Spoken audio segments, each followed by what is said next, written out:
মাধ্যমিক পরীক্ষা নিয়ে অনেক ছাত্রছাত্রী অনেক টেনশনে রয়েছে। মাধ্যমিক পরীক্ষাটা যেন টেনশন মুক্ত আপনাকে আমি করে দিতে পারি, তার জন্য আমি আপনাদের ছোট্ট একটি টোটকা দেব। যে মন্ত্রটি বলছি, ছোট্ট একটি মন্ত্র। নমস্কার, আজকে আমরা পেয়ে গেছি তন্ত্রজ্যোতি শ্রী প্রদীপজিকে। আজকে জেনে নেব দাদা যে সামনেই তো মাধ্যমিক পরীক্ষা। মাধ্যমিক পরীক্ষা নিয়ে অনেক ছাত্রছাত্রী অনেক টেনশনে রয়েছে। মানে পড়াশুনো হয়তো করেছে, কিন্তু অনেক সময় ফলের আশা করছে যে কিভাবে হবে না হবে। তো তুমি এমন একটা টোটকা বলো যে মানে কি করে ফল ভালো আশা করতে পারে তারা। খুব ভালো প্রশ্ন।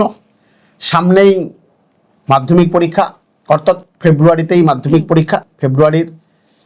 তো এই প্রত্যেকটা মানে আমার চেম্বারে যদি এ সময় কেউ যায় তো দেখবে যে গার্জিয়ানের প্রচুর ভিড়। সবার একটাই প্রশ্ন যে দাদা ছেলে এবার মাধ্যমিক দিচ্ছে, কি করবে ছেলে? ও তো একদম পড়তেই বসে না।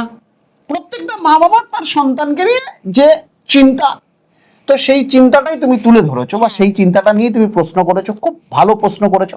মানে স্টুডেন্টদের থেকে বেশি মা বাবার চিন্তা একদম, যে একদম। আমার মেয়ে কি করে করবে, পাস করবে।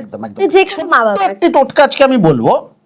ব্যাপারটা হচ্ছে এই পড়াশোনার প্রিপারেশন যদি নিতে হয় আপনাকে অনেক আগে থেকে নেওয়া প্রয়োজন, কারণ তার চারটাকে সবার প্রথম প্রেডিকশন করতে, অর্থাৎ তার এডুকেশনের যে গ্রহ সে কোথায় বসে আছে, কার সঙ্গে বসে আছে, বোঝা গেল? এবং এই এডুকেশনের গ্রহ কোনো মারক জায়গায় বসে নেই তো। এই এডুকেশনের গ্রহ রাহু যুক্ত না তো। হ্যাঁ, এগুলোকে তো দেখার প্রয়োজন আছে। কারণ বিদ্যাভাব আমাদের জন্মছকে একটি ভাব, এই বিদ্যাভাবের উপর জোর দেওয়া দরকার, কারণ এটা অনেক আগে থেকেই করা দরকার। বিদ্যাটা তো আর দু একদিনের জন্য নয়। মাধ্যমিক হচ্ছে প্রথম বোর্ডের পরীক্ষা, বুঝা গেল? যারা আজকের অনুষ্ঠান দেখছেন, আমি সবার প্রথম বলবো মাধ্যমিকটা পার হয়ে গেলেই যে কোনো একটা ভালো অ্যাস্ট্রোলজারের একটু পরামর্শ করে নেবেন। আর এই মাধ্যমিকটা যেন আপনাদের খুব ভালো হয় এবং এই মাধ্যমিক পরীক্ষাটা যেন টেনশন মুক্ত আপনাকে আমি করে দিতে পারি, তার জন্য আমি আপনাদের ছোট্ট একটি টোটকা দেব। যারা আমার অনুষ্ঠান দেখেন নিয়মিত তারা জানেন যে আমি সব সময় কিছু না কিছু টোটকা দিই। যেসব ছাত্র এবং ছাত্রীরা 2026-এ মাধ্যমিক পরীক্ষা দিচ্ছেন, সবার প্রথম দরকার বুধবার দিন বাড়িতে যে কোনো নার্সারি থেকে একটি স্বামী গাছকে কিনে আনতে হবে। আচ্ছা, বুধবার বোঝা গেল? এই বুধবার যদি একাদশী যুক্ত হয় খুব ভালো হয়, আর তা নইলে যে কোনো বুধবার দিন, আর তো মাধ্যমিকের বেশি একটা দিন বাকি নেই, এর মধ্যেই যে কোনো নার্সারি থেকে একটি স্বামী গাছকে কিনে আনতে হবে। কিনে এনে বাড়ির উত্তর পূর্ব কোণে তাকে স্থাপন করতে হবে। আচ্ছা, বুঝা গেল? বাড়ির উত্তর পূর্ব কোণে তাকে স্থাপন করতে হবে। এইবার যদি যে বাড়ির যে ছাত্র পরীক্ষা দেবে সে কি করবে, তার ডান হাতে একটুখানি সবুজ আবির নেবে, সবুজ আবির, তার মধ্যে একটু জল দেবে, আবিরটাকে এরকম ভাবে একটু গুলবে, ঠিক স্বামী গাছের গোড়ায় যাবে, যে মন্ত্রটি বলছি ছোট্ট একটি মন্ত্র, ঠিক আছে? ওম হিং স্ত্রিং সরস্বতী দেব ভাই নাম, এই মন্ত্রটা বলে স্বামী গাছের গোড়ায় এই সবুজ জলটাকে দিয়ে দেবে।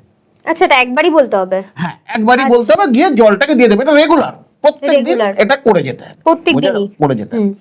এইবার যেদিন পরীক্ষা শুরু, মানে যেদিন মাধ্যমিক পরীক্ষা স্টার্ট, যে স্বামী গাছটা সে পুঁতেছিল ওই স্বামী গাছকে টবের মধ্যে পোতা আছে তো, ওটাকে তুলবে, তুলে যে কোনো একটি শিকড় দুধ দিয়ে ওটাকে ধুয়ে নিতে হবে, শোধন করে নিতে হবে।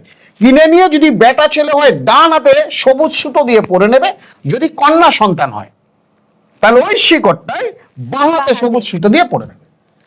টেনশন মুক্ত পরীক্ষা হবে, এতটুকু আমি বলে দিতে পারি, এবং ফল আশানুরূপ খুব ভালো হবে। এটা কিন্তু টোটকা।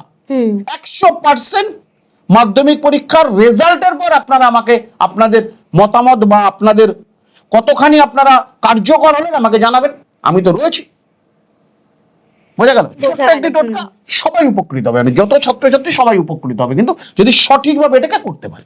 হ্যাঁ, ঠিক আছে, আজকের মতন বিদায় নিই। নমস্কার, সুস্থ থাকুন, ভালো থাকুন।